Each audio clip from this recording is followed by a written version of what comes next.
भगत सिंह का नाम लेते मात्र आपको वो निर्भीक और वो वीर का चेहरा मूंछों को ताव देता हुआ आपके जहन में आ जाता होगा, आपके नजरों के सामने आ जाता होगा। तो याद रखें, वो वीर बलिदानी भगत सिंह अपने मूंछ पे ताव इसलिए दिया करते थे क्योंकि वो प्रतिदिन अपने राष्ट्र हित के कार्यों में अपने आप को समर्पित किए हुए थे।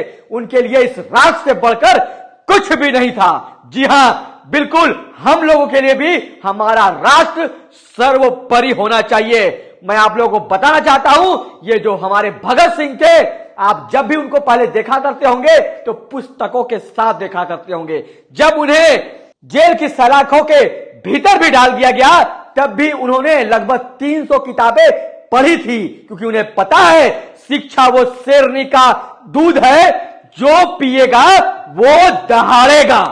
इसलिए शिक्षित बनो और भगत सिंह बनो।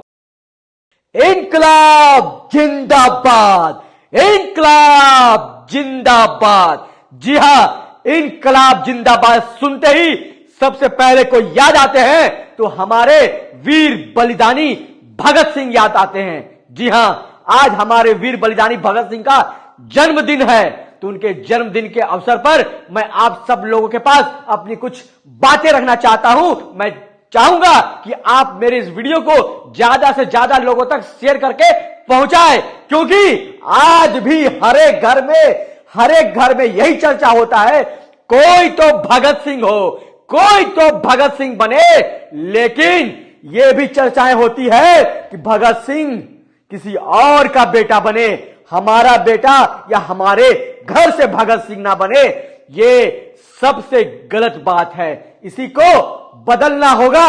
जी हां, सभी को भगत सिंह बनना होगा। यदि तुम भगत सिंह के जन्मदिन पर उन्हें कुछ तोहफा देना चाहते हो तो जी हां, वीर भगत सिंह बनो, उनकी तरह क्रांतिकारी बनो, उनकी तरह सोशल वर्कर बनो। कश्यप ने जिस प्रकार कोर्ट परिसर से निकलते हुए छाती ठोक करके बोला कि मैं नहीं झुकूंगा, मैं बताऊंगा कि सरकार कैसे चलती है, हो सकता है ये बात फिर से चुभ सकती है और मनीष कश्यप पर फिर से नए धाराएं लगा करके उसे और जेलों में रखा जा सकता है। लेकिन याद रखिएगा, आप मजबूती से मनीष कश्यप का साथ दीजिए।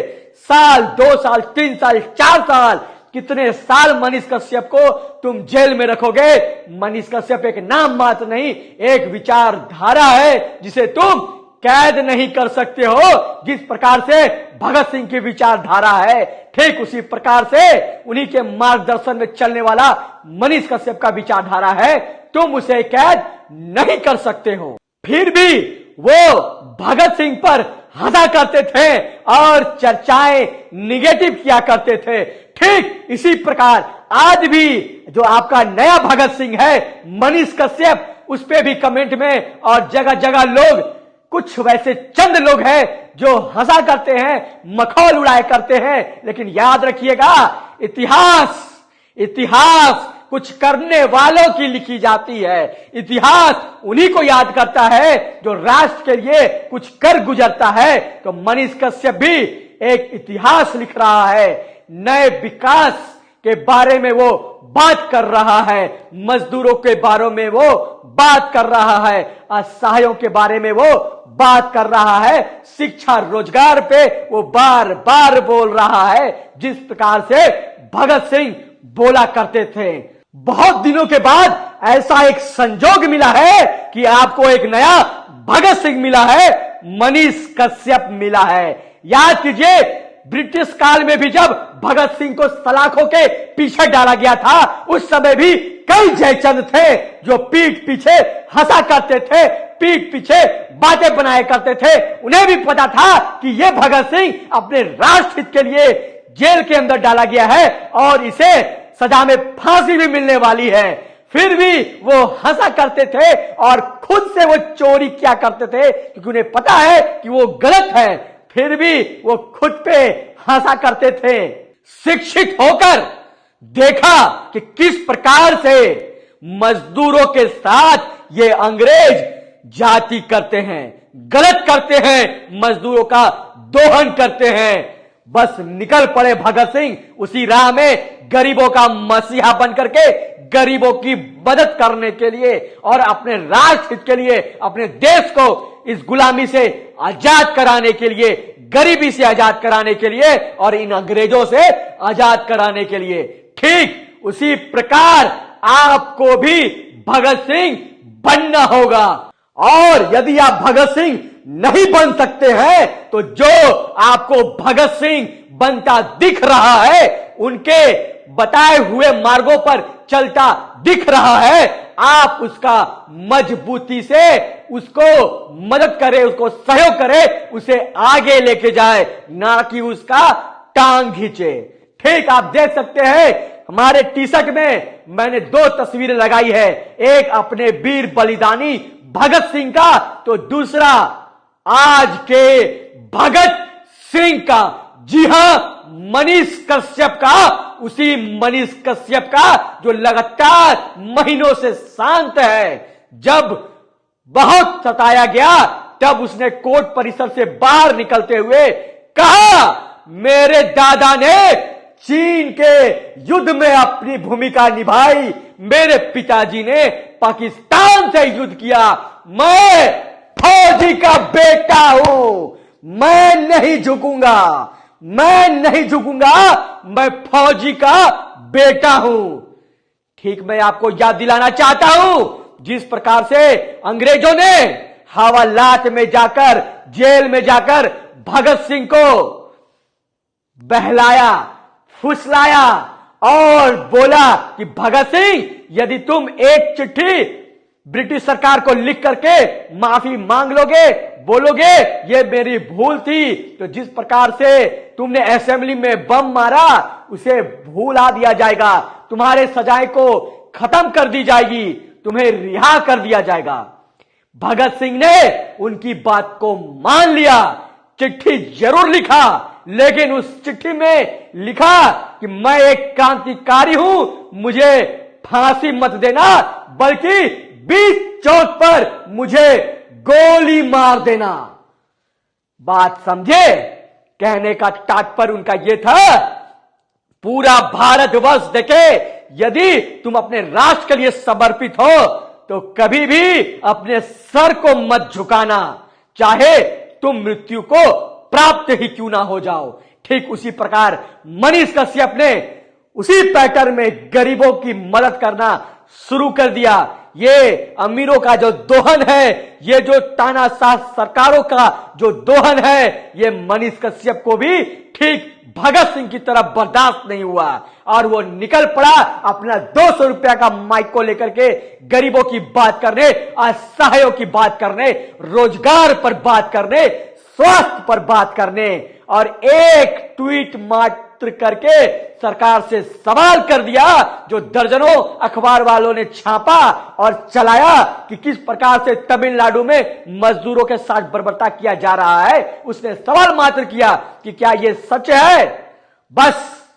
बस मनीष कश्यप को सलाखों के पीछे डाल दिया गया और एकाएक उस पर NSA भी लगा दी गई। जी हां, यदि तुम राष्ट्र की बात करोगे, यदि तुम गरीबों की बात करोगे ठीक भगत सिंह की तरह, तो ऐसे अधर्मी अंग्रेज के समय भी थे और वैसे अधर्मी आज भी हैं। फर्क इतना है कि भगत सिंह को फांसी में झुला दिया जाता है और वो फांसी झूलते वक्त एक ही बात बोले, इनकलाब जिंदाबाद, इनकलाब जिंदाबाद। ठीक आज का भगत सिंह मनीष कश्यप भी बोलता है, फौजी का बेटा हूं, झुकूंगा नहीं, और मैंने भी प्रण लिया है जब तक मेरा यह शरीर जलकर राख ना हो जाए, मैं भी इस भगत सिंह का साथ नहीं छोड़ूंगा, नहीं छोड़ूंगा, नहीं छोड़ूंगा। क्योंकि मुझे पता है कि इसके तेज संघर्ष इतिहास बदलेगी, गरीबों का कल्याण होगा, इस देश का कल्याण होगा और हमारा देश एक नई विकास की तरफ आगे बढ़ेगा। इसलिए मैं चाहूंगा आप सभी लोगों से, आपके आसपास जितने भी लोग हों, एक बार मेरा ये वीडियो दिखलाइएगा और बोलिएगा इसमें मैंने गलती क्या बोली। मैंने कहीं कोई गलत बातें नहीं कहा। मैंने कहा जो भी गरीब की बात करता है, जो असहायों की बात करता है, उसका साथ जरूर देना भाइयों, उसका साथ जरूर देना। मैं एक बात आपको और याद दिला देना चाहता हूं।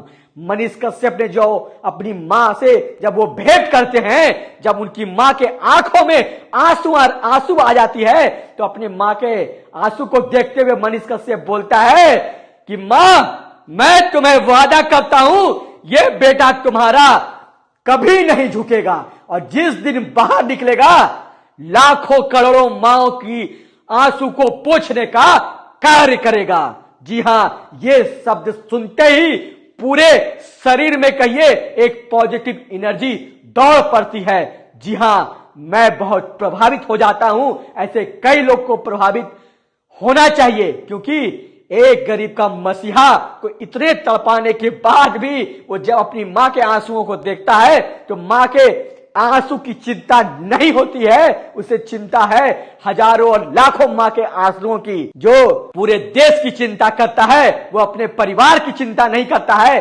ठीक हमारे भगत सिंह की तरह।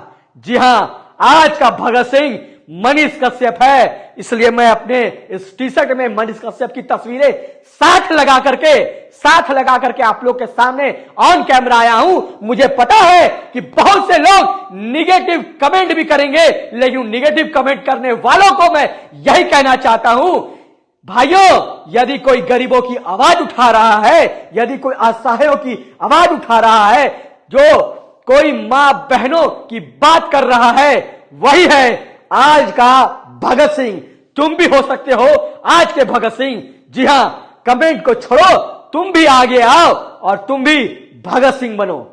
आज भगत सिंह के जन्मदिन पर ढेर सारी शुभकामनाएं, और आप सभी को मैं यही संदेश दूंगा कि भगत सिंह को यदि शुभकामना देना है तो हर घर से एक भगत सिंह जरूर बनिएगा।